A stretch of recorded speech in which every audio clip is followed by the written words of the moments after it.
아니 어머니, 이 똥밭을 전 재산 주고 사셨다고요? 그래 며느라, 너네들 주려고 샀다.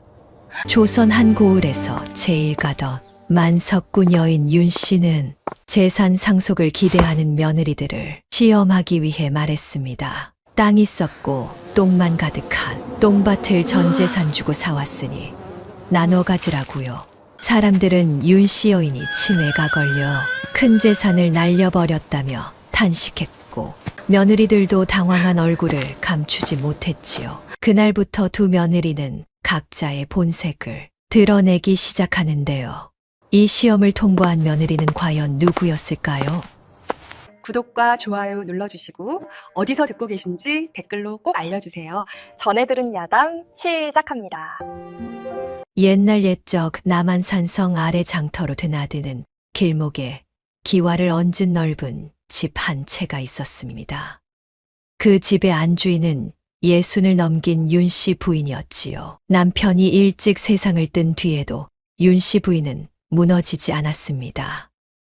남편이 남긴 논면 마지기와 허름한 집 한 채를 붙들고 새벽이면 장에 나가 나무를 팔며 두 아들을 키워냈지요. 세월이 흐르자 집은 점차 커졌습니다. 허물어지던 초가집은 기와집이 되었고 마당 한쪽엔 장독대가 줄지어 섰어요. 뒷곁에는 닭과 염소가 드나들었고 논과 밭도 처음보다 몇 배나 늘었습니다. 마을 사람들은 혀를 내두르며 말했지요. 윤 씨 부인 같은 여장부가 또 어디 있나. 아들 둘을 사람 만들어 장가까지 보냈으니 복도 그런 복이 없지. 겉으로 보자면 더 바랄 것 없는 집안이었습니다. 하지만 윤 씨 부인의 마음은 편치 않았어요. 어느 늦은 밤이었습니다. 식구들이 모두 잠든 뒤 윤 씨 부인은 혼자 안방에 앉아 자신이 가진 재산 장부를 펼쳐놓고 있었지요. 논면 마지기, 밭 몇 되기, 장에 내다 파는 물건값, 빌려준 돈까지 꼼꼼히 적힌 장부였습니다. 윤 씨 부인은 한숨을 길게 내쉬었어요. 이 많은 걸 어떻게 나눠줘야 한단 말이냐. 그녀의 눈앞에 두 아들의 얼굴이 번갈아 떠올랐습니다. 첫째 강수는 말재주가 좋고 세상 물정에 밝았지요. 둘째 강복은 말은 적지만 묵묵히 제 할 일을 해내는 성품이었습니다. 아들들만 보면 고민은 쉬웠어요. 문제는 며느리들이었습니다. 살림은 결국 며느리 손에 달린 법인데 윤 씨 부인은 고개를 떨구었지요. 바로 그때였습니다. 마당 쪽에서 희미한 소리가 들려왔어요. 철컥, 철컥. 윤 씨 부인은 조용히 문을 열고 나가 보았습니다. 달빛 아래 둘째 며느리 복순이 혼자 우물에서 물을 길어 장독대 옆에 놓고 있었지요. 손은 이미 빨갛게 얼어 있었습니다. 이 밤중에 뭐 하는 게냐? 윤 씨 부인이 묻자 복수는 깜짝 놀라며 고개를 숙였어요. 어머님, 내일 장에 나가시기 전에 장 담그신다 하셔서 미리 물을 받아두었습니다. 윤 씨 부인은 잠시 아무 말도 하지 못했지요. 그때 뒤쪽에서 또 다른 발소리가 들렸습니다. 첫째 며느리 연화였어요. 어머님, 밖에 나오시면 감기 드십니다.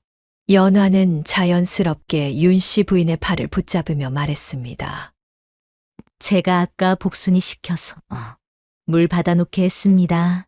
혼자 하다 실수할까 봐요. 복순의 손이 잠깐 멈췄지요. 하지만 아무 말도 하지 않았습니다. 윤 씨 부인은 고개를 끄덕였어요. 그래, 큰 며느리가 신경을 쓰는구나. 연화는 미소 지으며 말했습니다. 어머님이 편하셔야 저희도 편하지요. 겉으로 보기엔 더할 나위 없는 큰 며느리였어요.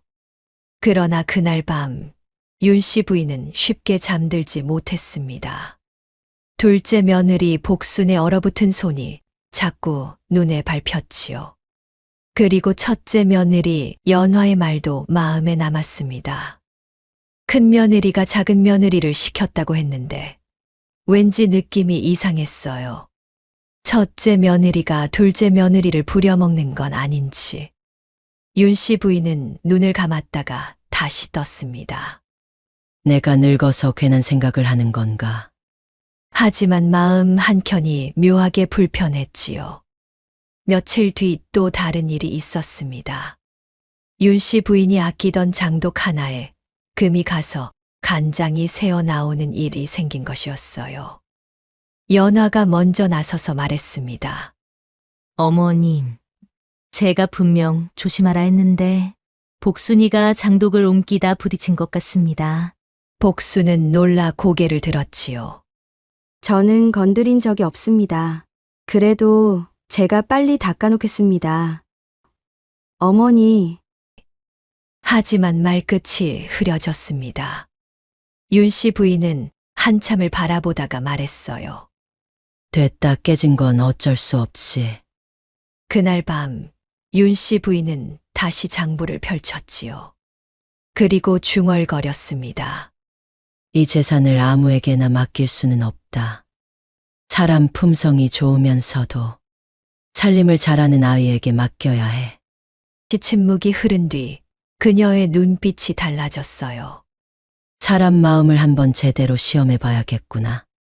며칠 뒤 집안에는 제사를 앞둔 준비로 분주함이 감돌았습니다. 새벽부터 부엌에서는 불이 올랐어요.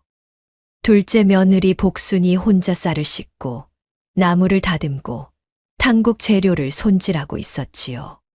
손은 바쁘게 움직였지만 입은 굳게 다물려 있었습니다.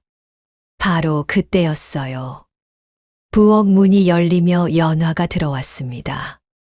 단정한 옷차림에 머리도 흐트러짐 없이 정리된 모습이었지요.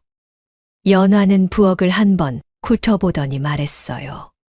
벌써 다 해놨네? 그리고는 아무렇지 않게 덧붙였습니다. 내가 하려던 건데 네가 먼저 했구나. 잠시 뒤 윤 씨 부인이 들어왔습니다. 준비는 잘 되고 있느냐? 연화는 바로 웃으며 나섰어요. 어머님, 제가 둘째랑 같이 준비하고 있습니다.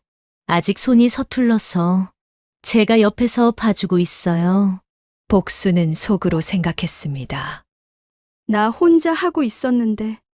하지만 아무 말도 하지 않았지요. 윤 씨 부인은 흐뭇하게 고개를 끄덕였어요. 그래, 큰 며느리가 든든하구나. 잠시 후 마을 어른이 들러 음식을 보고 감탄했습니다. 이 집 큰 며느리가 솜씨가 좋구먼. 연화는 웃으며 말했지요. 제가 만든 건 맞지만 어머님께 배운 대로 했을 뿐입니다. 첫째 며느리는 겸손한 척했지만 실제로 만든 사람은 둘째 복순이었습니다. 그날 오후 또 하나의 일이 생겼어요. 광에 두었던 말린 과일 일부가 사라진 것이었지요. 윤 씨 부인이 묻자 연화가 먼저 입을 열었습니다. 아침에 보니 복순이가 광을 들락거렸습니다. 아마 수량을 잘못 챙긴 것 같습니다. 복수는 당황했어요. 저는 건드린 적이 없습니다. 연화는 한숨을 쉬며 말했지요. 괜찮다, 실수할 수도 있지. 다만 어머님 앞에서는 솔직해야지. 복순을 거짓말하는 사람으로 만들어 버린 것이었습니다. 그러던 어느 날 밤이었어요. 사랑채에는 등잔불 하나만 켜져 있었습니다. 연화는 방에서 남편에게 조용히 말했지요. 이 집 재산 결국 우리가 가져야 합니다. 강수는 웃으며 물었어요. 재산을 어찌해야 우리가 다 가질 수 있겠느냐? 둘째네도 있지 않느냐? 연화는 조용히 답했습니다. 어머님 눈에는 제가 더 믿음직해 보일 겁니다. 둘째 내가 뭘 안다고요? 강수는 고개를 끄덕이며 말했지요. 네가 알아서 해라. 나도 뒤에서 돕겠다. 연화의 입가에 옅은 미소가 번졌어요. 이미 머릿속에는 나쁜 계획이 그려지고 있었습니다. 같은 시간 복수는 부엌에서 혼자 남은 설거지를 하고 있었어요. 아무도 보지 않는 곳에서 묵묵히 그릇을 씻었지요. 찬물에 손이 시려왔지만 복수는 개의치 않았습니다. 그저 제 할 일을 할 뿐이었어요. 다음 날 아침이었습니다. 부엌에서는 된장국 냄새가 은은하게 퍼지고 있었어요. 복수는 장독대에서 된장을 퍼오고 있었지요. 그때 뒤에서 윤 씨 부인의 목소리가 들렸습니다. 희애야, 된장 장독이 어디 있느냐? 복순의 손이 멈췄어요. 윤 씨 부인은 장독대 바로 앞에 서 있었습니다. 손을 뻗으면 닿을 거리였지요. 어머님, 여기 있습니다. 복순이 당황하며 조심스럽게 말하자 윤 씨 부인은 한참 장독을 바라보다가 고개를 갸웃했어요. 매일 쓰던 장독인데 헷갈렸던 것이었습니다. 그래? 내가 잠깐 헷갈렸구나. 아침상이 차려졌지요. 식구들이 둘러앉자 윤 씨 부인은 밥을 뜨다 말고 말했습니다. 강보가, 밥 더 먹거라. 순간 공기가 멈췄어요. 강복은 둘째 아들의 이름이었지요. 첫째 강수는 잠시 멈칫하다가 웃으며 말했습니다. 어머니, 저는 강수입니다. 윤 씨 부인은 머쓱하게 웃었어요. 아이고, 내가 또 헷갈렸구나. 나이가 들어서 그런가 보다. 연화가 바로 나섰습니다. 어머님, 요즘 많이 피곤하셔서 그러신 겁니다. 제가 더 잘 챙겨드리겠습니다. 그 말은 다정했지만 눈빛은 빠르게 상황을 읽고 있었지요. 복수는 조용히 밥상을 치우며 생각했습니다. 어머님이 정말 이상해지신 걸까? 그 얼굴에는 걱정이 먼저 담겨 있었어요. 그날 밤이었습니다. 사랑채에는 등잔불 하나만 희미하게 켜져 있었어요. 첫째 강수와 둘째 강복이 마주 앉아 있었지요. 잠시 침묵이 흐른 뒤 강수가 먼저 입을 열었습니다. 너도 느꼈지? 강복이 조용히 물었어요. 무엇을 말씀이십니까? 강수는 낮게 말했습니다. 어머니, 요새 좀 이상하지 않나? 장독도 못 찾으시고, 이름도 바꿔 부르시고. 잠시 숨을 고른 뒤 결정적인 말을 꺼냈지요. 혹시 치매 아니실까? 나이도 있으신데. 강복은 바로 대답하지 않았습니다. 잠시 생각하다가 말했어요. 형님, 아직 단정하기는 이른 것 같습니다. 피곤하셔서 그런 걸 수도 있으니 조금 더 지켜보시지요. 그 말은 조심스러웠지요. 그러자 강수가 고개를 살짝 기울이며 말했습니다. 지켜보자고? 그리고 한 발 더 나아갔어요. 그 사이에 무슨 일이 생기면 강복이 눈을 들었습니다. 강수는 목소리를 낮췄지요. 어머니가 재산이랑 땅을 상속도 안 하고 그냥 돌아가시면 어떡하냐는 말이다. 방 안 공기가 무거워졌어요. 강복은 당황한 듯 말했습니다. 형님, 그런 말씀은? 하지만 강수는 멈추지 않았지요. 지금 상태로 보면 누구한테 어떻게 나눠줄지도 못 정하실 수도 있다. 한마디 한마디가 또렷하게 떨어졌습니다. 강복은 입을 다물었어요. 그 말이 틀렸다고 말할 수는 없었지요. 강수는 등을 기대며 말했습니다. 그래서 말인데, 어머니, 상태를 보고 지금이라도 재산 이야기를 꺼내야 한다. 그리고 덧붙였어요. 괜히 늦으면 다 꼬인다. 강복은 잠시 고개를 숙였습니다. 겉으로는 아무 말도 하지 않았지만 속에서는 생각이 복잡하게 얽히고 있었지요. 지금 재산 얘기를 꺼낸다고. 그건 좀 너무 빠른 거 아닌가. 바로 그때였습니다. 문 밖에서 아주 미세한 기척이 스쳤어요. 두 형제는 눈치채지 못했지만 문 너머에는 연화가 서 있었습니다. 연화는 두 사람의 대화를 단 한마디도 놓치지 않고 들었지요. 그리고 의미심장한 표정을 지었습니다. 연화는 조용히 발걸음을 돌렸습니다. 어둠 속으로 사라지는 그녀의 눈빛은 차갑게 빛났지요. 같은 시각이었습니다.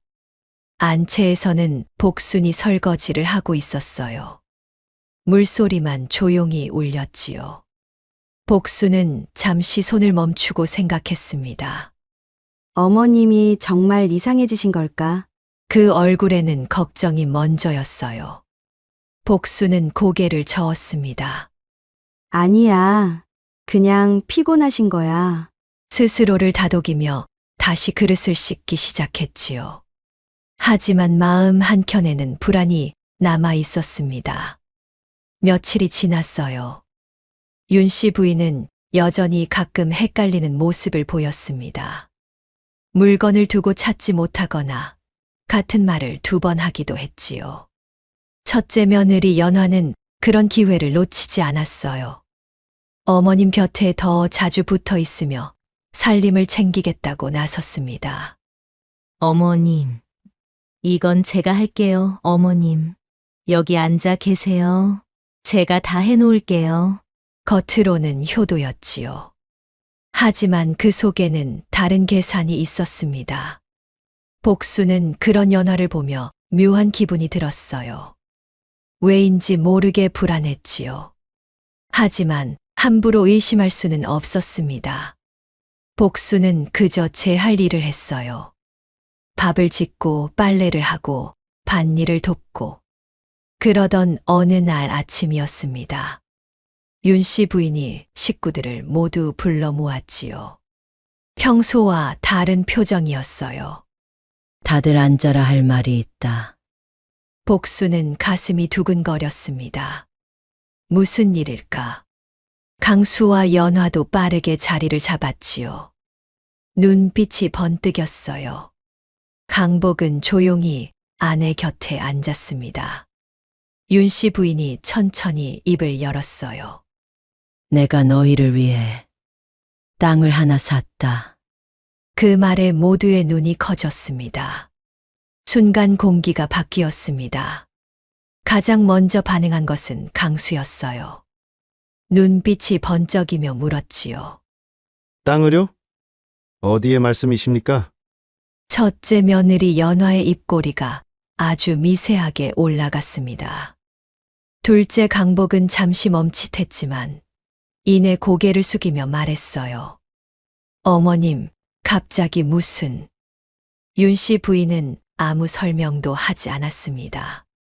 그저 천천히 일어나며 말했지요. 따라오너아. 직접 보면 안나. 네 사람은 서로 눈치를 보며 따라 나섰어요. 마을을 지나고 논길을 지나고 사람 발길이 뜸해지는 쪽으로 계속 걸어갔습니다. 강수의 걸음이 점점 빨라졌지요. 연화는 그 옆에서 속삭였어요. 위쪽 논이면 값이 꽤 나갈 겁니다. 강수는 낮게 웃었습니다. 어머니답지. 그냥 사셨을 리가 없지. 반면 복순과 강복은 뒤쪽에서 묵묵히 걸었어요. 두 사람은 기대보다는 걱정이 앞섰지요. 얼마나 걸었을까요? 윤 씨 부인이 멈춰 섰습니다. 여기다. 네 사람이 고개를 들었어요. 그리고 아무도 말을 하지 못했습니다. 그곳은 논도 아니었고 밭도 아니었지요. 땅은 검게 뒤엉켜 있었고 여기저기 파인 자국과 썩은 흔적이 널려 있었어요. 코를 찌르는 냄새가 올라왔습니다. 연화가 본능적으로 입을 가렸어요. 똥파리들이 우웅거리며 떠다녔습니다. 누가 봐도 버려진 똥밭이었지요. 강수가 먼저 입을 열었어요. 어머니, 목소리가 낮게 깔렸습니다. 여기가 맞습니까? 윤 씨 부인은 아무렇지 않게 말했지요. 그래, 내가 산 땅이다. 침묵이 흘렀습니다. 아무도 말을 잇지 못했어요. 연화가 겨우 웃음을 만들어냈지요. 어머님, 혹시 다른 땅이랑 착각하신 건? 그 말 끝이 흔들렸습니다. 강복도 조심스럽게 물었어요. 어머님, 이 땅을 정말 사신 겁니까? 윤 씨 부인은 고개를 끄덕였습니다. 그렇다, 너희를 위해 전 재산을 주고 샀다. 그 말이 떨어지는 순간 강수의 표정이 완전히 굳었어요. 기대가 무너지는 것이 눈에 보일 듯 했지요. 연화는 더 이상 웃지 못했습니다. 손수건으로 코를 막으며 말했어요. 이건 농사도 안 되는 땅 아닙니까? 바로 그때였습니다. 복순이 한 발 앞으로 나왔어요. 아무 말 없이 땅을 내려다보았지요. 손으로 흙을 살짝 집어들었습니다. 냄새가 코를 찔렀지만 개의치 않았어요. 그리고 조용히 말했습니다. 거름이 많이 섞여 있습니다. 모두가 둘째 며느리 복순을 쳐다봤지요. 복순은 계속 말했어요. 시간이 걸리겠지만 손을 보면 밭으로 만들 수는 있을 것 같습니다. 그 말에 강수가 헛웃음을 쳤습니다. 지금 농사 얘기할 때냐? 이런 버려진 땅을 어떻게? 연화가 눈치를 보며 강수를 막았지요. 윤 씨 부인이 말했습니다. 이 땅을 너희에게 주겠다. 절반을 나눠 가지면 된다. 네 사람의 얼굴이 동시에 흔들렸어요. 그날 집으로 돌아오는 길이었습니다. 아무도 먼저 말을 꺼내지 않았지요. 앞에서는 강수와 연화가 걸었고 뒤에서는 강복과 복순이 걸었어요. 강수가 이를 악물고 말했습니다. 망했어. 어머니, 치매 걸리기 전에 재산을 빼던가 했어야 해. 쓰레기 같은 땅에 전 재산을 다 버리다니. 연화가 눈물을 흘리며 낮게 답했지요. 여보, 우리 재산 어떡해요? 반면 뒤쪽에서는 분위기가 달랐어요. 복순이 조용히 말했습니다. 어머님도 생각이 있으셨을 거예요. 강복은 고개를 끄덕이며 대답했지요. 치매 때문에 실수하신 걸 수도 있고, 생각이 따로 있으신 걸 수도 있지. 다른 것보다 우린 어머니 건강 챙겨드리는 데에 집중합시다. 복순은 남편의 말에 마음이 놓였어요. 예, 그렇게 해요. 똥밭을 보고 돌아온 뒤부터 첫째 부부의 얼굴에서는 더 이상 웃음이 나오지 않았습니다. 강수는 밥상 앞에서도 숟가락질이 거칠어졌어요. 연화는 입으로는 어머님 걱정을 한다면서도 눈빛은 늘 다른 데 가 있었지요. 그날 밤 사랑채였습니다. 강수는 방 안을 서성이다가 툭 내뱉었어요. 이건 아니다. 연화가 등잔불 심지를 정리하며 조용히 물었지요. 무엇이 말입니까? 저 똥밥 말이다. 어머니가 정말 제정신이면 그런 걸 우리 몫이라 하실 리가 있느냐? 망했다 망했어. 우리 전 재산 어떡하냐? 연화는 일부러 한숨을 쉬었습니다. 오늘 보니 정말 상태가 심상치 않으십니다. 우리 재산 어떡해요? 여보, 강수는 그 말을 기다렸다는 듯 돌아섰어요. 상태가 더 나빠지기 전에 남은 재산이라도 손에 넣어야 한다. 연화는 그제야 고개를 들었지요. 그러니까요. 저 똥밭이 다가 아니잖아요. 안채 장부, 광해 곡식, 장에 내다 팔 돈, 아직 처분 안 한 논문서까지 남은 게 많을 거예요. 둘째 며느리가 알아채기 전에 저희가 빨리 챙기시죠. 강수는 잠시 침묵했다가 낮게 말했습니다. 조금씩 빼돌리자. 대놓고 건드리면 의심을 살 테니. 연화가 피식 웃었어요. 그건 제가 더 잘하지요. 다음 날 아침 안채였습니다. 연화는 평소보다 더 공손한 얼굴로 윤 씨 부인 곁에 앉았어요. 어머님, 밤새 편히 주무셨습니까? 윤 씨 부인은 멍한 듯 고개를 돌렸지요. 글쎄다. 자다가 2번이나 깼구나. 연화는 재빨리 손을 잡았습니다. 이래서 제가 더 곁을 지켜야 한다니까요. 요즘 장독도 자꾸 헷갈려 하시고 장부도 자꾸 잊어버리시니 살림은 제가 맡아드리겠습니다. 윤 씨 부인은 한참 연화를 바라보다가 천천히 말했어요. 그래, 네가 하려무나. 방 안구석에서 그 말을 듣던 복수는 고개를 들었다가 다시 내렸지요. 그날 낮 장터였어요. 연화는 머리에 보자기를 얹고 장터로 나가 평소 알고 지내던 포목상 주인을 만났습니다. 그는 강수와도 몇 번 거래한 적이 있는 사람이었지요. 연화가 주위를 둘러본 뒤 작은 천주머니를 꺼냈어요. 며칠만 맡아주십시오. 상인이 눈을 가늘게 떴습니다. 이건 은전 아닙니까? 집안에 손갈 일이 있어서요. 어머님이 요즘 정신이 없으셔서 제가 대신 챙기는 겁니다. 상인은 조심스레 물었지요. 어머님은 아십니까? 연화는 입꼬리를 아주 조금만 올렸어요. 어차피 제가 다 모시는 집 살림입니다. 괜한 말은 하지 마세요. 그 말은 부탁이 아니라 경고에 가까웠지요. 상인은 찝찝한 얼굴로 천주머니를 받아 안으로 숨겼습니다. 한편 같은 시각 광이었어요. 첫째 아들 강수는 혼자 광 안으로 들어가 쌀자루를 뒤적이고 있었습니다. 그는 어머니가 예전부터 곡식 자루 밑이나 장독 틈에 돈을 숨겨두곤 했다는 걸 알고 있었지요. 분명 더 있을 텐데. 그는 자루 하나를 옮기고 또 하나를 밀어냈어요. 그러다 마침내 오래된 노탑 하나를 찾아냈습니다. 열어보니 좋은 은비녀 5쌍과 동전이 꽤 많이 나왔지요. 강수는 잠깐 멈칫했다가 입꼬리를 올렸어요. 좋았어. 돈 좀 되겠군. 바로 그때였습니다.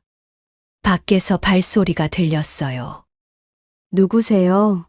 복순의 목소리였지요. 강수는 재빨리 쌀자루를 다시 세워놓고 뒤돌아섰습니다. 광문이 열려 있길래 쥐가 들었나 보러 왔다. 복수는 그의 얼굴과 뒤쪽 어지럽혀진 자루들을 번갈아 보았어요. 낮에 쥐가 들었습니까? 네가 무얼 아느냐. 쥐는 밤에도 들고 낮에도 드는 법이다. 강수는 퉁명스럽게 말하고는 지나쳐 나갔습니다. 복수는 한참 그 뒷모습을 바라보았어요. 뭔가 이상했지요. 저녁 사랑채였습니다. 강수가 비녀를 꺼내 보이자 연화의 얼굴이 환해졌어요. 아직 남은 게 있군요. 별건 아니다. 하지만 시작은 됐다. 연화는 비녀를 받아들고 불빛에 비춰보았지요. 이런 건 장터보다 옆 마을 폐물장수에게 넘기는 게 낫습니다. 눈에 띄면 안 되니까. 강수는 그녀를 바라보았어요. 네가 참 머리가 좋다. 연화는 천천히 웃었습니다. 그래야 이 집 살림을 맡죠. 한편 다음 날 새벽 똥밭이었습니다. 복수는 해 뜨기 전부터 삽을 들고 나와 있었어요. 허리춤엔 헝겊을 둘러 묶었고 손엔 이미 물집이 올라 있었지요. 강복이 뒤늦게 따라와 말했습니다. 여보, 이 밭을 살릴 수가 있겠소? 복수는 대답 대신 삽으로 땅 한쪽을 찍었어요. 퍽 하는 둔탁한 소리가 났지요. 흙이 아닙니다. 돌하고 굳은 거름이 뒤섞여 있어요. 강복은 발끝으로 땅을 차보았습니다. 이걸 뒤집는다고 똥밭이 살아날까? 복순이 숨을 고르며 말했어요. 어머님이 그냥 주셨을 리 없습니다. 그리고 죽은 땅도 손을 보면 달라져요. 어머니가 주신 땅인데 저희가 뭐라도 해야지요. 강복은 한동안 대답이 없었지요. 그러다 삽 하나를 더 집어들었습니다. 그럼 같이 해보자. 그날 오전 내내 두 사람은 돌을 골라냈어요. 큰 돌은 강복이 어깨에 메고 옮겼지요. 작은 돌은 복순이 치마폭에 담아 밭 가장자리로 날랐습니다. 땀이 비 오듯 흐르고 냄새는 코를 찔렀어요. 정오 무렴 새 문제가 생겼지요. 흙을 뒤집어도 너무 말라 있었습니다. 조금만 파도 먼지만 날렸어요. 강복이 이마에 땀을 닦으며 말했지요. 물이 있어야겠어요, 여보. 복수는 멀리 아래쪽 길을 바라보았습니다. 개울은 너무 멀어요. 우물이라도 써야 합니다. 이 거리에서? 그래도 해야 해요. 두 사람은 빈 물동이를 메고 마을 아래 공동 우물까지 갔습니다. 그곳에는 아낙네들이 모여 있었지요. 한 아낙이 복순을 보고 말했어요. 아이고, 똥밭 며느리 오셨네. 다른 이가 키득거렸습니다. 그걸 정말 밭으로 만들 생각인가? 강복의 얼굴이 굳었지요. 하지만 복수는 묵묵히 물을 길었습니다. 아낙 하나가 물었어요. 왜 그렇게까지 하니? 어차피 못 쓸 똥밭인데. 복수는 물동이를 들어 올리며 조용히 대답했지요. 어머님이 주신 땅입니다. 제가 먼저 버릴 수는 없습니다. 오후 다시 밭이었어요. 두 사람은 물을 여러 번 날랐지만 턱없이 부족했습니다. 그래서 강복은 땅의 경사를 살펴보더니 말했지요. 위쪽 비탈에서 물기를 끌어오자. 복순이 고개를 들었어요. 그게 되겠습니까? 안 해보면 모르지. 강복은 삽으로 얕은 홈을 팠습니다. 복수는 손으로 흙을 눌러 무너지지 않게 다졌지요. 몇 번이나 물길이 끊어졌어요. 한 번은 강복이 잘못 파는 바람에 물이 옆으로 새어버렸습니다. 복순이 놀라 외쳤지요. 거기 아니에요. 이쪽이 더 낮아요. 복수는 맨발로 흙 위에 올라가 경사를 살폈습니다. 발바닥에 돌이 박혀도 내색하지 않았지요. 물기를 여기서 돌리면 됩니다. 강복은 그녀가 가리킨 대로 다시 홈을 팠어요. 잠시 뒤 가느다란 물줄기가 밭 안쪽으로 스며들기 시작했습니다. 두 사람은 그 물줄기를 한참 말없이 바라보았지요. 강복이 낮게 말했어요. 들어온다. 복순이 웃었습니다. 예, 들어옵니다. 해 질 무렵 둘은 산으로 향했어요. 복순이 말했지요. 이 흙은 영양이 없습니다. 낙엽석은 흙을 섞어야 해요. 강복은 어이없다는 듯 웃었습니다. 이제 산까지 가자고? 예, 땅을 살리려면 해야 합니다. 둘은 낙엽이 두텁게 썩은 자리를 찾아 광주리에 퍼 담았어요. 썩은 나무 조각과 검은 흙을 모으느라 해가 기울었지요. 산을 내려오다 복순이 발을 헛디뎌 넘어졌습니다. 광주리가 뒤집히고 흙이 쏟아졌어요. 강복이 놀라 달려왔지요. 다쳤어요, 여보? 복순은 무릎을 붙잡고도 먼저 쏟아진 흙을 모았습니다. 괜찮아요. 흙부터 담아요. 얼른. 강복은 잠시 그녀를 보다가 한숨을 쉬었어요. 당신은 참 착해요. 복순이 웃었지요. 그럼 서방님은 사람 힘나게 도와주십니다. 그 말에 강복은 말없이 광주리를 들었습니다. 밤, 집으로 돌아오는 길이었어요. 두 사람의 옷에서는 땀과 흙냄새와 거름 냄새가 뒤섞여 났지요. 앞마당에 먼저 들어선 연화가 코를 막으며 말했습니다. 아이고, 냄새 좀 보게. 강복의 표정이 굳었지만 복수는 고개만 숙였어요. 윤씨 부인은 마루 끝에서 그 장면을 지켜보다가 조용히 말했지요. 씻고 들어오너라. 고생했구나. 며칠이 지났습니다. 똥밭은 여전히 흉했지만 전과는 달랐어요. 돌무더기가 치워졌고 한쪽엔 물길이 생겼지요. 검은 흙과 낙엽 썩은 흙이 섞인 자리가 군데군데 보였습니다. 복수는 새벽마다 가장 먼저 밭으로 나갔어요. 손으로 흙을 쥐어보고 물길이 막힌 곳은 없는지 살폈지요. 강복도 이제는 군말 없이 뒤따랐습니다. 그날 아침이었어요. 복순이 쪼그려 앉아 흙을 들추다가 갑자기 손을 멈췄습니다. 서방님, 강복이 다가왔지요. 왜 그러느냐? 복수는 떨리는 손가락으로 땅 한 점을 가리켰어요. 작은 연두빛이 검은 흙 사이를 비집고 올라와 있었습니다.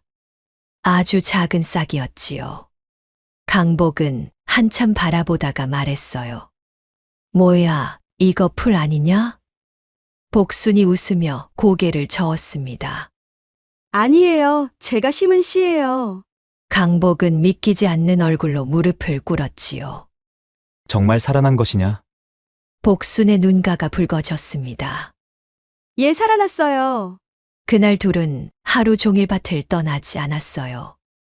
싹이 난 자리를 중심으로 흙을 더 곱게 다지고 돌부리를 뽑고 물길을 넓혔지요. 강복이 말했습니다. 이렇게 한 폭이, 두 폭이 살아나면 땅이 살아날 수 있을까? 복수는 흙을 덮으며 대답했어요. 한 포기가 10포기가 되고 10포기가 100포기가 되는 거지요. 강복은 피식 웃었습니다. 듣고 보니 그럴듯하군. 며칠 뒤 장터였어요. 밭 가장자리에서 먼저 자란 푸성귀, 여춤과 어린 무청을 조금 거두어 복순이 장터에 나갔지요. 양은 적었지만 복순은 깨끗이 씻어 단정히 묶어갔습니다. 한 노파가 채소를 만져보며 말했어요. 어디서 났느냐? 잎이 연하구나. 복순은 수줍게 웃었지요. 집에서 조금 길렀습니다. 옆에 있던 다른 장사꾼이 알아보고 말했습니다. 그 똥밭에서 난 거라더니 정말인가? 복순이 조용히 대답했어요. 예. 아직 작지만요. 그러자 노파가 채소를 사며 말했습니다. 작아도 정성이 들었구나. 내가 사마. 복순이 동전 몇 잎을 손에 쥐고 한참이나 내려다보자 강복이 말했지요. 그리 좋아요, 여보? 복순은 웃으며 대답했어요. 얘 땅이 죽지 않았다는 증거 아닙니까? 같은 시각 장터 다른 쪽이었습니다. 첫째 부부 강수와 연화는 포목상 뒤편에서 돈 계산을 하고 있었어요. 연화가 작은 천주머니를 흔들며 말했지요. 이 정도면 꽤 모였습니다. 곡식 조금, 은전 조금, 비녀까지. 강수는 만족스러운 듯 고개를 끄덕였지만 곧 얼굴이 굳었어요. 저쪽에서 둘째 부부 복순과 강복이 채소를 팔고 있는 모습이 눈에 들어온 것이었지요. 젠장 저것들이. 연화도 시선을 돌렸습니다. 설마 진짜 밭에서 뭐가 나오는 건 아니겠지요? 강수는 낮게 내뱉었어요. 저 땅이 살아나면 어머니 마음도 저쪽으로 더 기울지 않겠느냐? 연화의 눈빛이 달라졌습니다. 그럼 더 서둘러야겠네요. 저녁 안채였어요. 복수는 장터에서 번 동전 몇 잎을 윤씨 부인 앞에 조심스럽게 내려놓았지요. 어머님, 오늘 밭에서 난 것으로 조금 벌었습니다.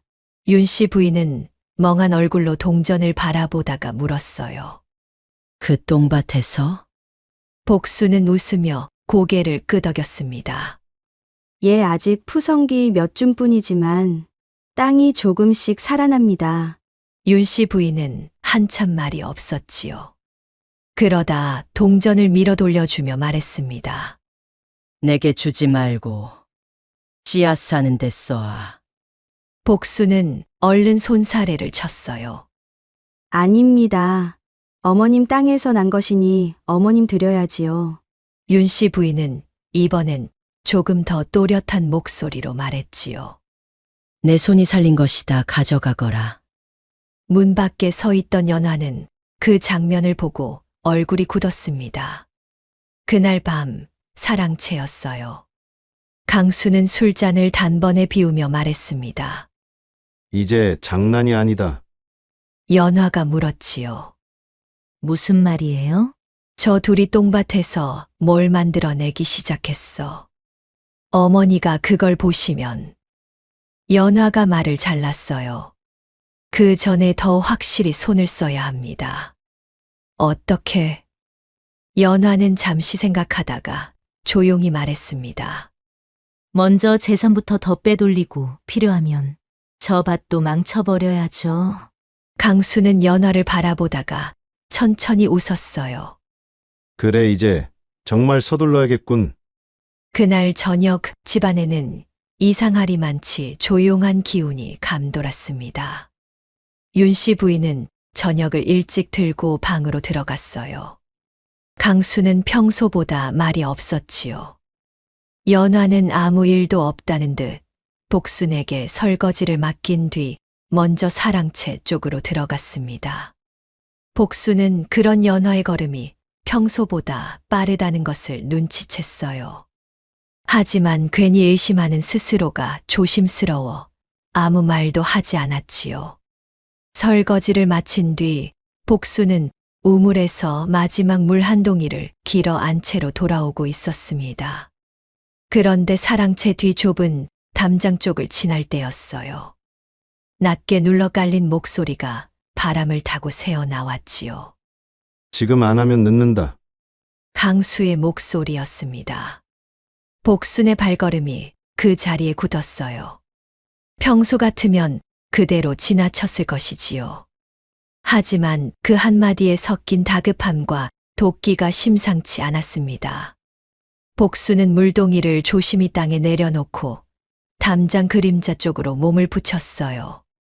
사랑채 문은 완전히 닫혀 있지 않았고 틈 사이로 등잔불이 흔들리는 게 보였지요. 안에서 강수는 말했어요. 어머니가 지금처럼 정신이 오락가락할 때 정리해두지 않으면 끝이다. 연화가 단호하게 답했지요. 그러니 내일부터 움직입시다. 그 말을 끝으로 의자가 밀리는 소리가 났습니다. 복수는 깜짝 놀라 물동이를 들고 재빨리 안채 쪽으로 돌아왔어요. 심장이 너무 세게 뛰어 가슴이 아플 지경이었지요. 안채에 들어서자 남편 강복이 집신을 고치고 있었습니다. 복순의 얼굴이 하얗게 질린 것을 보자 강복이 바로 손을 멈췄어요. 복순아, 무슨 일이냐? 복순은 주변을 한번 둘러본 뒤 작게 말했지요. 서방님, 밖에서 이야기 좀요. 둘은 안채 뒤편 장작더미 있는 쪽으로 자리를 옮겼습니다.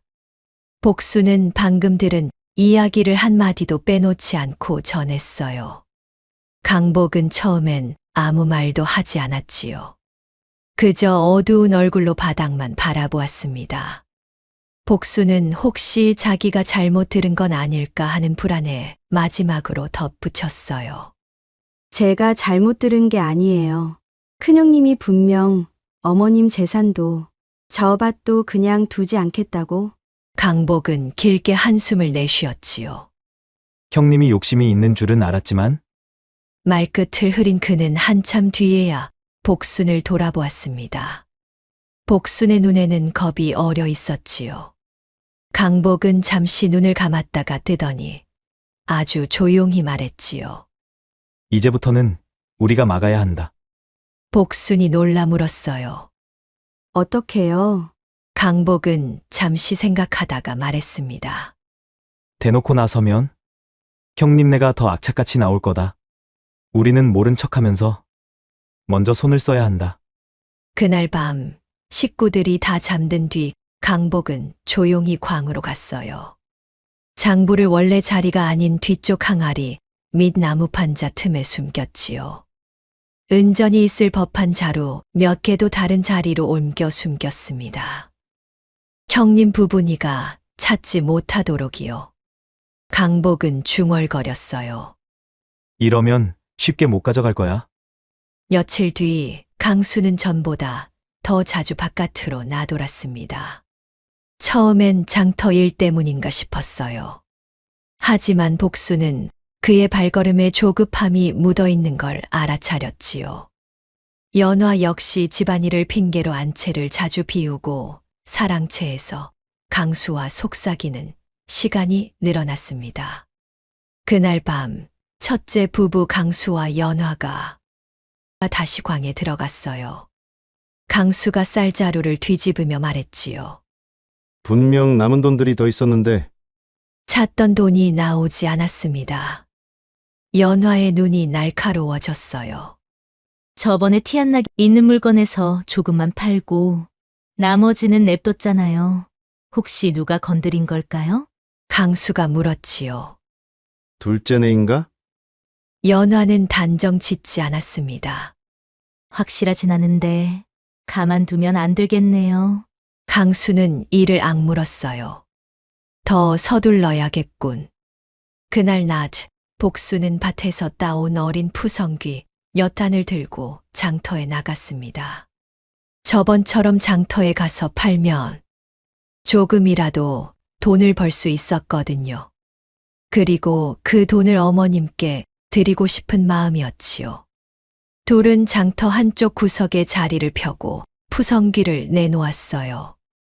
복수는 손님이 오면 직접 키운 거라 설명했고, 강복은 옆에서 값을 받거나 무거운 짐을 옮겨주었지요. 부부가 손발이 맞는 모습은 소박했지만 따뜻했습니다.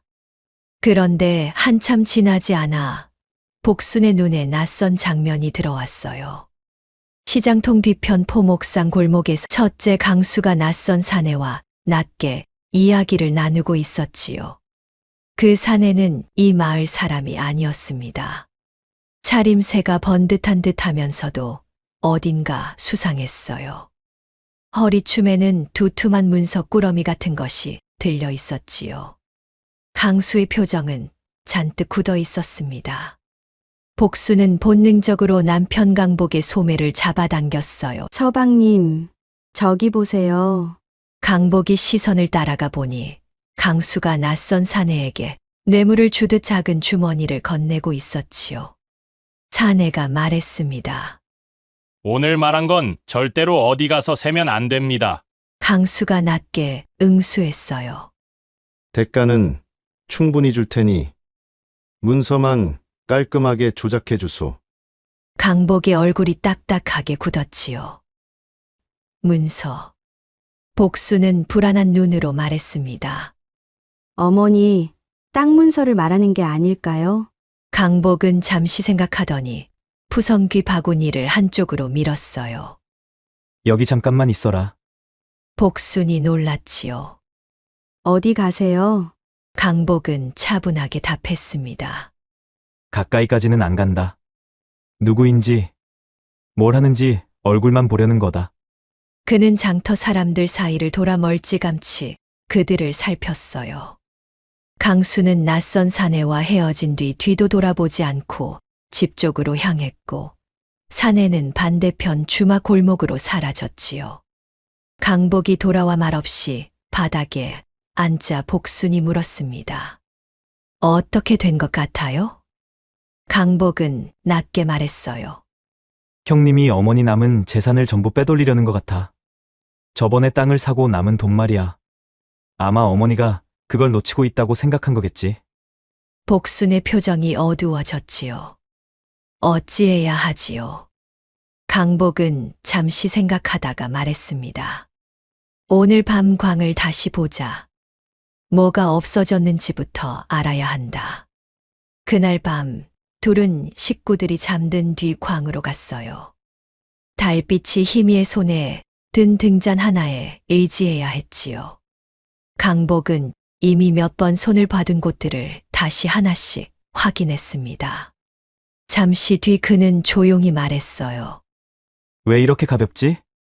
복순이 놀라 물었지요. 무엇이요?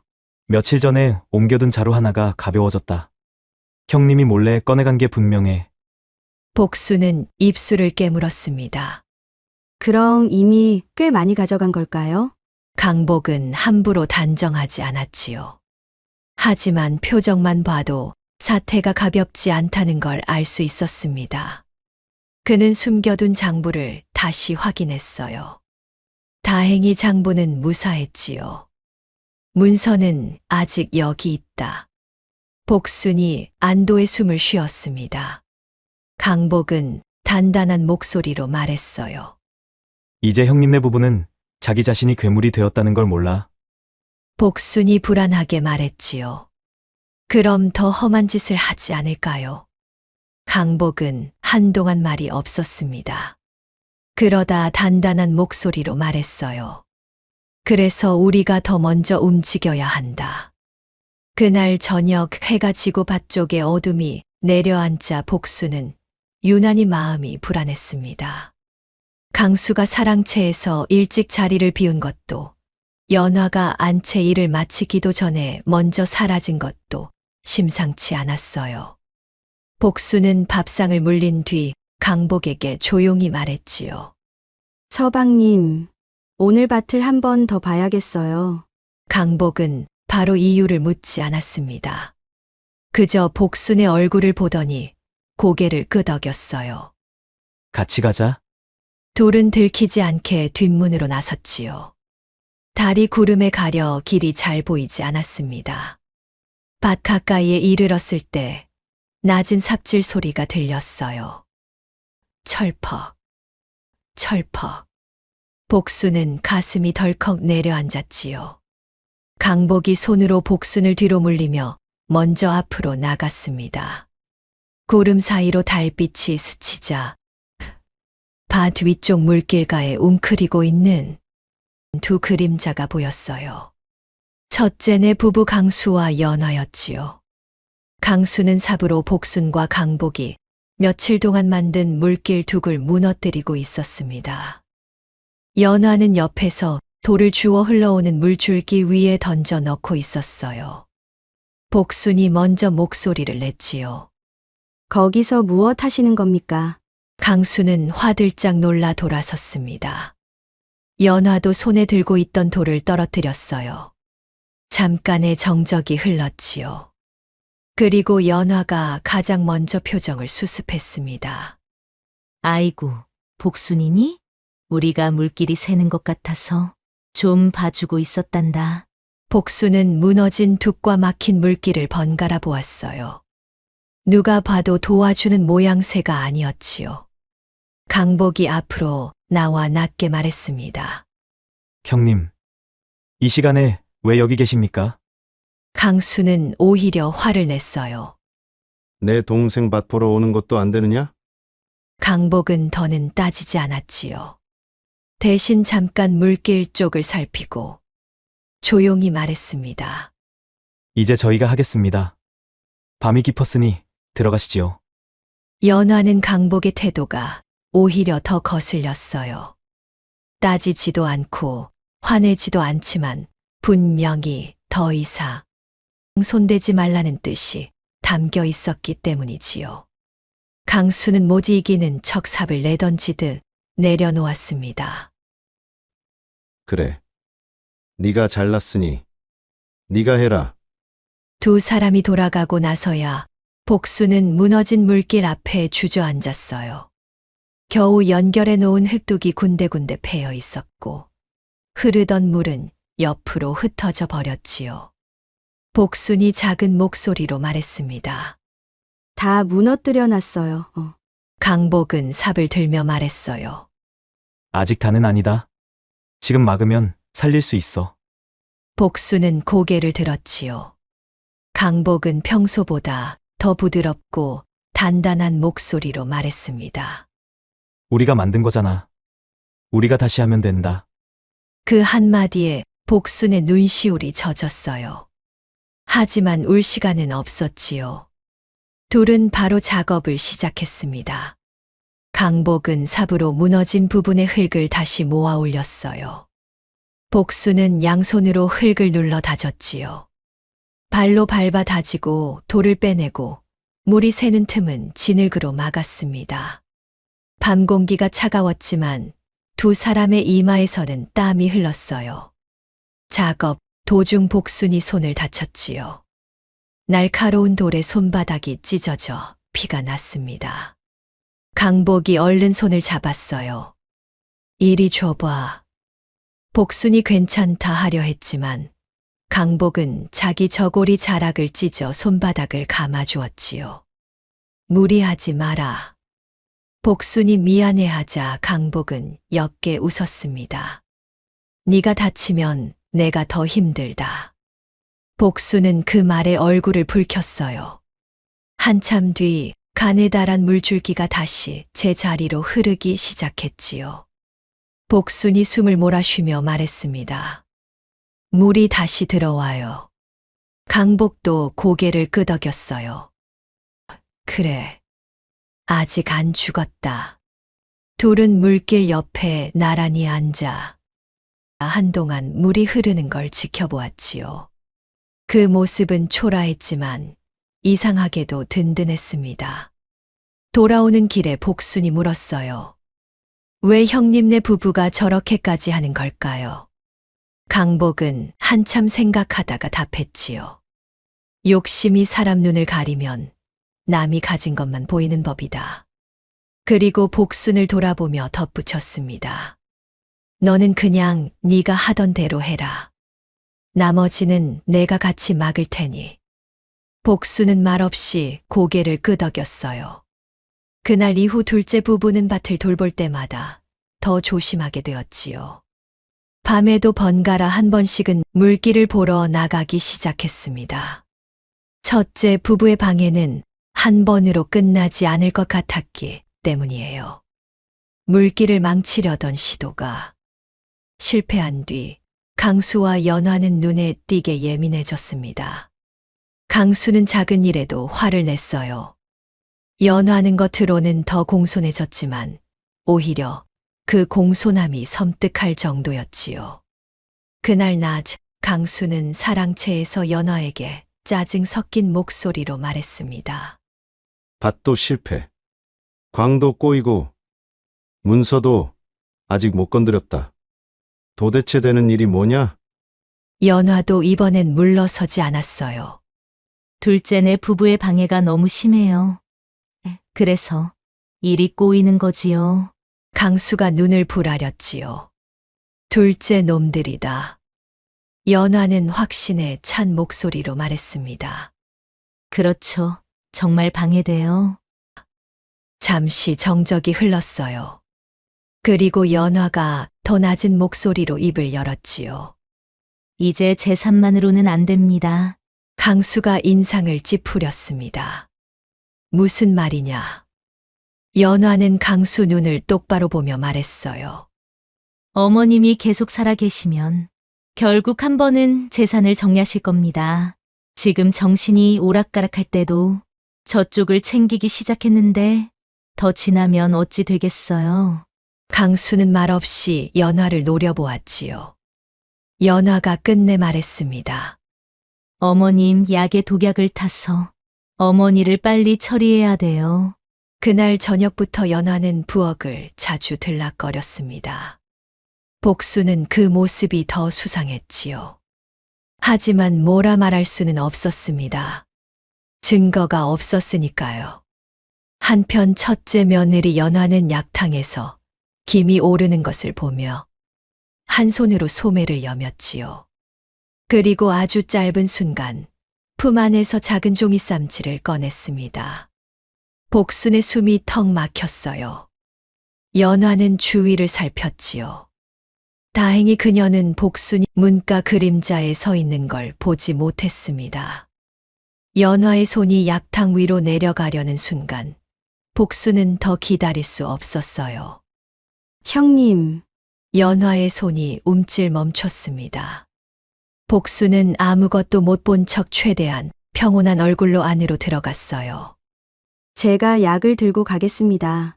연화는 순간 표정을 수습하느라 한 박자 늦었지요. 이내 억지 미소를 지었습니다. 아니다.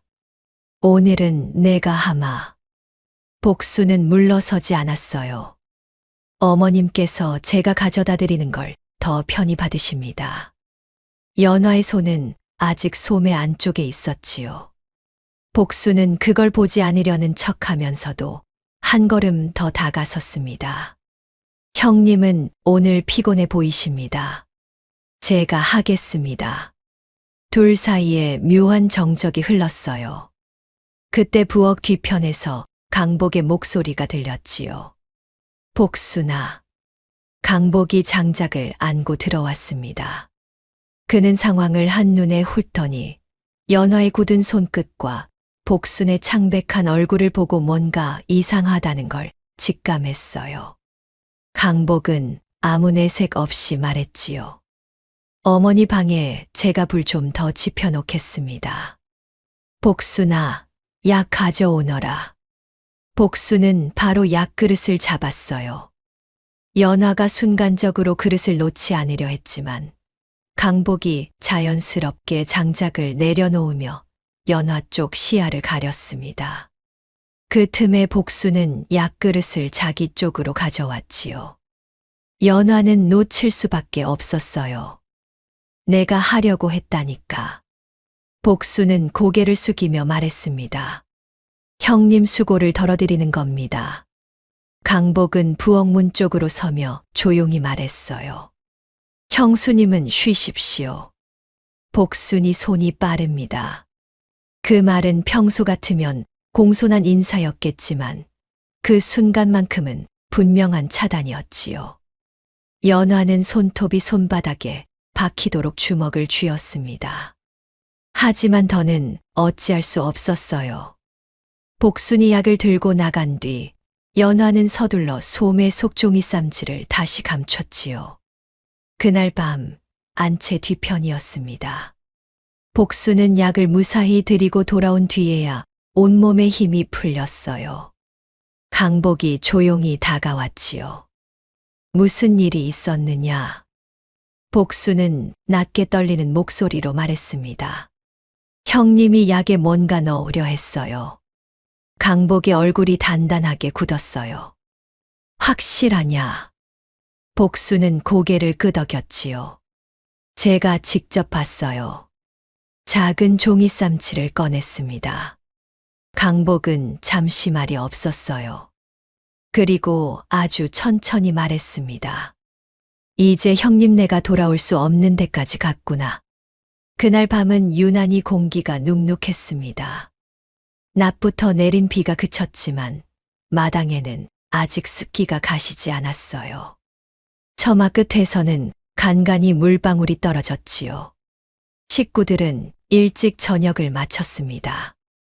윤씨 부인은 기침이 잦았고 연화는 평소보다 더 다정한 얼굴로 말했어요. 어머님, 오늘은 제가 약을 다려드리겠습니다. 복수는 그 말을 듣는 순간 가슴이 철렁 내려앉았지요. 부엌 안이었습니다. 연화는 혼자 약탕 앞에 앉아 있었어요. 붉은 불길 위에서 약탕이 부글부글 끓고 있었지요. 연화는 몇 번이나 뒤를 돌아보았습니다. 밖엔 인기척이 없었어요. 그녀는 천천히 품 안에 손을 넣었지요. 그리고 작은 종이 쌈치 하나를 꺼냈습니다. 손끝이 아주 조금 떨렸어요. 이번이 마지막이야. 그녀는 입술을 깨물며 중얼거렸지요. 이번만 지나면 다 끝난다. 종이 쌈지를 풀자 회색빛 가루가 드러났습니다. 연화는 약그릇을 앞에 두고 그 가루를 털어 넣으려 손을 들었어요. 바로 그 순간이었지요. 부엌 밖에서 발소리가 들렸습니다. 사각, 사각, 젖은 흙을 밟는 소리였어요. 연화는 깜짝 놀라 손을 움켜쥐었지요. 그녀는 당연히 복순이 또 끼어들러 오는 줄 알았습니다. 짜증과 분노가 한꺼번에 치밀어 오른 연화는 약그릇을 탁 내려놓고 날카롭게 외쳤어요. 아니, 들어오지 말라니까 왜 자꾸. 그리고 벌컥 돌아섰지요. 그런데 문 앞에 서 있는 사람은 복순이 아니었습니다. 낯선 사내 둘이 관복 차림으로 서 있었어요. 그 뒤에는 포졸들이 2명 더 보였지요. 허리엔 곤장이 매여 있었고 얼굴은 굳어 있었습니다. 연화의 얼굴에서 핏기가 한순간에 싹 가셨어요. 관아? 그 뒤에서 천천히 발을 들이며 안으로 들어온 사람이 있었지요. 시어머니 윤씨 부인이었습니다. 조금 전까지만 해도 기침을 하던 사람의 얼굴이라고는 믿기지 않을 만큼 눈빛이 차갑고 또렷했어요. 허리도 곧게 펴져 있었지요. 그 모습을 본 연화는 그대로 얼어붙었습니다. 윤씨 부인은 부엌 안을 한번 둘러보더니 연화의 손 안에 아직 쥐어져 있는 종이쌈지를 똑바로 보았어요. 그리고 낮고 단호한 목소리로 말했지요. 내가 불렀다. 연화의 입술이 파르르 떨렸습니다. 어머님. 윤씨 부인의 표정이 완전히 달라졌어요. 너 지금 나한테 독약을 먹이려 했지. 부엌 안 공기가 얼어붙었지요. 연화는 반사적으로 손을 뒤로 감추며 말했습니다. 아닙니다. 아닙니다. 어머님, 저는 그저 약을. 닥쳐라.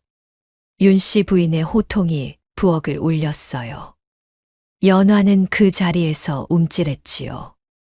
윤씨 부인은 한 걸음 더 앞으로 나왔습니다. 네가 광을 뒤지고 장부를 손대려 하고 곡식을 빼돌리고 똥반 물길까지 막으려 한 것. 그리고 지금 이 약에 독을 넣으려 한 것까지. 한마디 한마디가 망치처럼 떨어졌어요. 내가 다 알고 있었다. 연화의 눈이 크게 흔들렸지요. 어떻게? 윤씨 부인은 차갑게 웃었습니다.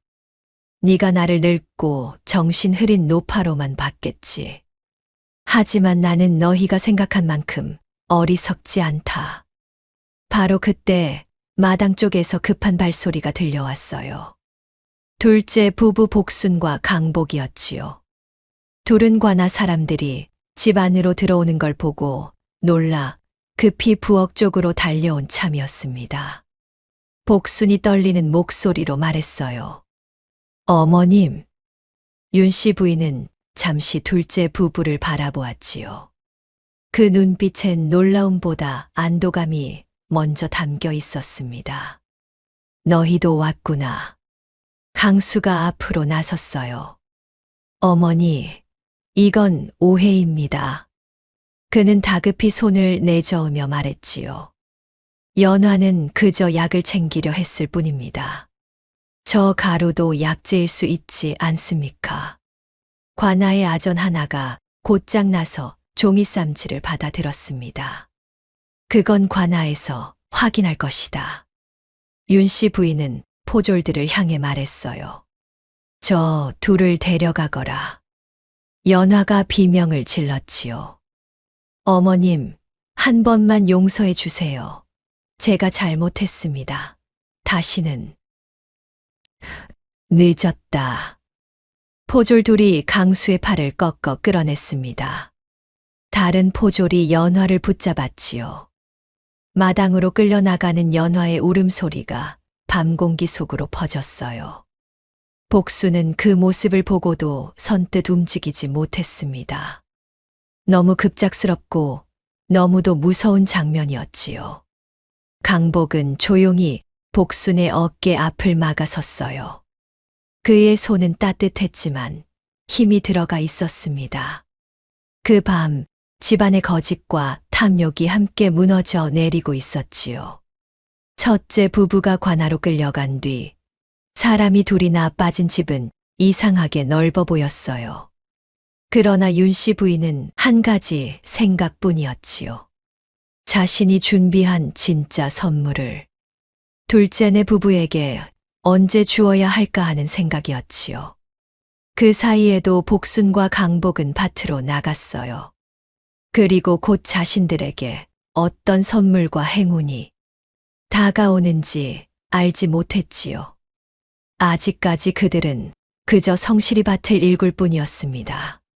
세상이 뒤집히는 듯한 일을 겪고도 두 사람은 다시 흙을 만지고 물기를 보고 싹을 살폈지요. 강복은 삽을 들고 흙을 고르며 복순에게 말했어요. 이제 집안이 좀 조용해졌구나. 복순은 작은 웃음을 보였지요. 며칠 뒤 드디어 작지만 반가운 수확이 나왔어요. 푸성귀 몇 단, 어린 무 몇 개, 실한 쪽파 조금. 많다고는 할 수 없었지만 처음 그 썩고 검은 똥밭을 생각하면 기적 같은 일이었지요.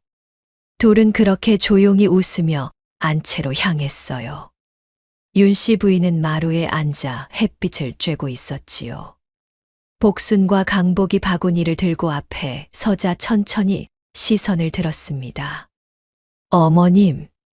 그리고 바구니를 앞으로 내밀었지요. 어머님이 주신 땅으로 이렇게나마 수확을 얻었습니다. 목소리는 작았지만 떨리고 있었어요. 복수는 다시 고개를 숙이며 말했습니다. 정말 감사합니다, 어머님. 처음엔 저희도 막막했지만 어머님이 주신 땅이라 생각하고 해보았습니다. 윤씨 부인의 눈빛이 아주 미세하게 흔들렸어요. 그녀는 긴 세월 사람을 보며 살아왔지요. 누군가는 큰 재산 앞에서 욕심을 드러냈고, 누군가는 작은 것 앞에서 감사함을 먼저 보였습니다. 그리고 지금 눈앞에 두 사람은 똥밭에서 난 푸성귀 몇 줌을 들고도 진심으로 고마워하고 있었어요. 윤씨 부인이 마침내 입을 열었지요. 너희는 잠시 말을 멈춘 뒤 아주 묘한 미소를 지었습니다. 내가 고작 너희에게 남긴 것이 그것이 전부라고 보는 것이냐? 복순과 강복이 동시에 고개를 들었어요. 예. 윤씨 부인은 지팡이를 짚고 천천히 일어섰지요. 내일 아침 그 밭으로 가자. 복순은 어리둥절한 얼굴로 물었습니다. 밭의 말씀이십니까? 윤씨 부인은 단호하게 말했어요. 그래. 그리고 땅을 파 보아라. 강복이 조용히 물었지요. 어디를 말씀이십니까? 윤씨 부인은 밭 쪽을 바라보며 말했습니다. 물길 아래 가장 검은 흙이 모인 자리다. 더 파 보아라. 더 깊이. 복순과 강복은 서로를 바라보았어요. 무슨 뜻인지는 몰랐지만 윤씨 부인의 눈빛은 너무도 또렷하고 확신에 차 있었지요. 그날 밤 둘째 부부는 잠을 설쳤습니다. 다음 날 아침이 오기만을 기다렸어요. 다음 날 이른 아침이었습니다. 안개가 옅게 밭 위를 덮고 있었어요. 강복은 삽 두 자루를 챙겼고 복수는 혹시나 싶어 광주리와 헝겊까지 준비했지요. 윤씨 부인은 지팡이를 짚고 천천히 따라왔습니다. 세 사람은 말없이 밭 가운데로 들어섰어요. 윤씨 부인은 물길 아래쪽, 가장 햇빛이 짙고 묵직한 자리를 가리켰지요. 여기다. 강복이 삽을 들며 물었습니다. 여기를 파면 됩니까? 윤씨 부인은 짧게 답했어요. 그래. 더 깊이. 강복이 첫 삽을 떴지요. 복순도 옆에서 흙을 퍼냈습니다. 처음엔 젖은 흙만 나왔어요. 그 다음엔 돌 몇 개, 썩은 뿌리, 오래된 거름 덩어리가 나왔지요. 복순이 숨을 고르며 말했습니다. 어머님, 아무것도. 그 순간 강복의 삽끝이 무언가 단단한 것에 부딪혔어요. 텅. 흙 속에서는 분명 돌과는 다른 소리가 났지요. 강복과 복순이 동시에 멈췄습니다.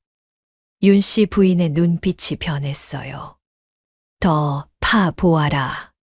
강복은 흙을 더 조심스레 걷어냈지요. 이윽고 나무 상자 귀퉁이가 드러났습니다. 복순의 입이 벌어졌어요. 상자입니다. 강복은 흙을 더 퍼냈지요. 상자는 하나가 아니었습니다. 옆에도 조금 아래에도 또 다른 상자 모서리가 보였어요. 어머님, 이게 대체. 윤 씨 부인은 조용히 말했지요. 꺼내거라. 둘은 정신없이 흙을 퍼내 상자를 하나씩 끌어올렸습니다. 상자는 무겁고 튼튼했어요. 강복이 상자 하나의 뚜껑을 조심스레 열었지요. 그 순간 아침 햇빛이 상자 안으로 스며들었습니다. 그리고 반짝였어요. 황금이었지요.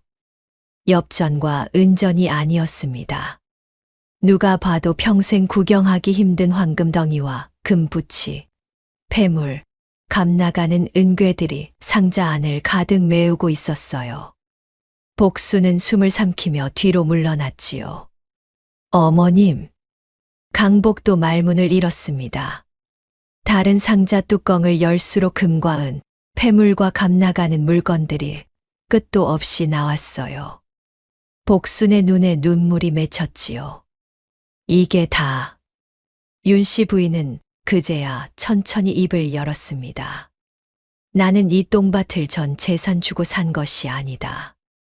둘은 동시에 윤 씨 부인을 바라보았어요. 윤 씨 부인은 밭을 내려다보며 말했지요. 사람들이 거름 냄새 난다며 거들떠보지도 않는 땅이었다. 그래서 아주 헐값에 샀다. 잠시 숨을 고른 그녀는 말을 이었습니다. 그리고 이 땅 아래에 내가 평생 모은 재산을 전부 묻어두었다. 복순이 떨리는 목소리로 말했어요. 어머님, 왜 이런? 윤 씨 부인은 둘을 천천히 바라보았지요. 내가 가진 것을 누구에게 맡겨야 할지 알고 싶었다. 그 말에는 지난 세월이 다 담겨 있었습니다. 윤 씨 부인은 계속 말했어요. 누군가는 큰 것만 보고 달려들더라. 똥밭이라며 비웃고 조금이라도 더 빼앗으려 했지. 그녀의 눈빛이 잠시 차가워졌다가 이내 다시 부드러워졌지요. 하지만 너희는 달랐다. 강복과 복수는 숨죽인 채 듣고 있었습니다. 너희는 내가 아픈 모습에도 끝까지 나를 걱정하며 챙겼고, 작은 땅 하나를 받고도 먼저 감사했다. 푸성귀 몇 줌을 들고 와서도 고맙다 하더구나. 복순의 눈물이 결국 뺨을 타고 흘렀어요. 윤 씨 부인은 아주 단단한 목소리로 말했지요. 바로 그런 자세가 재산을 지킬 수 있는 마음가짐이다. 강복이 조용히 무릎을 꿇었습니다. 어머님, 저희가 어찌 이런 것을. 윤 씨 부인은 말을 끊었어요. 받아라. 그리고 또렷하게 말했지요. 자, 이제 그 황금들과 내 전 재산은 너희 부부가 갖도록 해라. 복수는 두 손으로 입을 가리고 울음을 삼켰습니다. 강복은 고개를 깊이 숙인 채 오래도록 일어나지 못했지요. 윤 씨 부인은 그 둘을 바라보며 마지막으로 덧붙였어요. 돈은 많다고 지켜지는 게 아니다. 사람이 바로 서야 지켜지는 법이다. 아침 햇빛이 똥밭을 비추고 있었습니다. 이제 그곳은 더 이상 썩은 땅이 아니었지요. 사람의 마음을 가려낸 땅이었고, 욕심 많은 자에겐 더러운 땅이었지만, 성실한 자에겐 황금보다 깊은 복을 품고 있던 땅이었습니다. 멀리서 바람이 불어와 새싹을 흔들었어요. 복수는 눈물을 닦으며 조심스럽게 말했지요. 어머님, 끝까지 잘 지키겠습니다. 강복도 낮고 단단한 목소리로 말했습니다. 어머님 마음까지 함께 지키겠습니다. 윤 씨 부인은 천천히 고개를 끄덕였어요. 그렇게 똥밭 아래 묻혀있던 진짜 재산은 마침내 주인을 찾았습니다.